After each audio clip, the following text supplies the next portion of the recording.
Hi everyone, so good evening. Welcome back to my YouTube channel.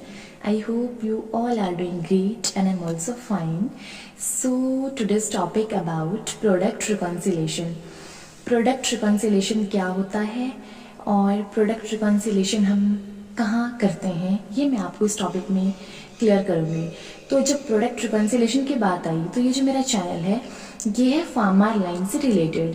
तो pharma industry में जब कभी भी आप कोई भी प्रोडक्ट बनाते हो तो उस प्रोडक्ट को बनाने में जब हम मैन्युफैक्चरिंग करते हैं तो उस टाइम कितना लॉस होता है वो हम एक एक चीज़ की कैलकुलेशन करते हैं। सो मैं आपको इस टॉपिक में क्लियर करूँगी प्रोडक्ट रिकॉन्सिलेशन के बारे में। So let's start. एंड सबसे पहले जो हम लोग स्टार्ट करेंगे प्रोडक्ट रिकॉन्सिलेशन के डेफिनेशन से। जो प्रोडक्ट रिकॉन्सिलेशन है वो क्या होता है? To calculate and monitor line loss और yield of a product under manufacturing. Product reconciliation क्या होता है कि क्या करना है, कैलकुलेट करना और मॉनिटर करना। जब आप चाहे मैन्युफैक्चरिंग एरिया में हो या पैकिंग एरिया में हो, जितना आपका लाइन लॉस हो रहा है ड्यूरिंग मैन्युफैक्चरिंग, ड्यूरिंग पैकेजिंग और yield of a product under manufacturing, वही बात बोल रहा है कि मैन्युफैक्चरिंग के दौरान या आप पैकिंग ले लो, पैकिंग के टाइम जो भी लाइन लॉस हो रहा है उसकी कैलकुलेशन करना, वो मॉनिटर करना, कितना लॉस हुआ कितना लॉस नहीं हुआ, ये होता है प्रोडक्ट रिकॉन्सिलेशन।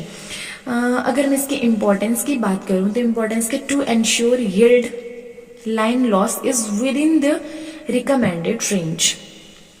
टू एंश्योर, आपको एंश्योर करनी है उसकी यील्ड कितना लाइन लॉस हो रहा है, वही जो मैंने आपको ऊपर बताया उसके डेफिनेशन में प्रॉपर बताया हुआ है कि जितना लाइन लॉस आपको हो रहा है और कितना क्वांटिटी में वो हो रहा है ये एंश्योर करना।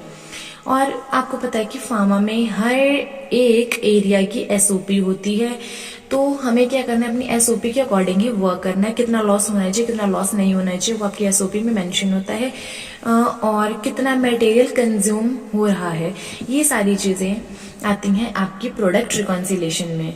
अगर मैं अब फॉर्मूला की बात करूं तो यील्ड कैसे निकालते हैं? रेशियो ऑफ प्रोडक्ट क्वांटिटी, आपकी जो प्रोडक्ट की जो रेशियो है after manufacturing to product quantity before manufacturing. आप आफ्टर मैन्युफैक्चरिंग देखोगे और प्रोडक्ट क्वांटिटी बिफोर मैन्युफैक्चरिंग देखोगे तो क्या करोगे, इसकी यील्ड निकालने का जो फॉर्मूला है वो होता है product quantity after manufacturing. Product quantity after मतलब बाद में, मैन्युफैक्चरिंग के बाद। जब आपने, मैं आपको बहुत अच्छा एग्जांपल देती हूँ। फॉर एग्जांपल आपको एक टैबलेट का ट्रायल ले रहे हो।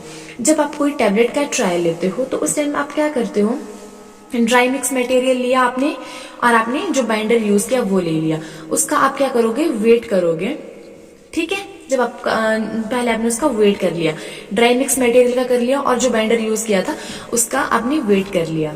मान लो वो वेट आ रहा है आपका 250, मान लो 250 वेट आया। फिर आपने क्या किया, जब उसको ड्राई किया, उसकी साइजिंग की, है ना, जब उसकी साइजिंग की तो आपने क्या किया, उसका फिर से वेट किया, तो वो हो गया आपका आफ्टर यूज।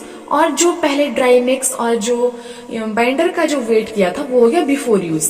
तो इसमें क्या करना है, product quantity after manufacturing, manufacturing के बाद मतलब ड्राइंग के बाद, साइजिंग के बाद कितना वेट आया, और प्रोडक्ट क्वांटिटी बिफोर मैन्युफैक्चरिंग, जो जब आप डिस्पेंस कर रहे थे उस टाइम आपने ड्राई मिक्स का और जो बाइंडर था उसका जो वेट लिया था वो आएगा बिफोर मैन्युफैक्चरिंग में।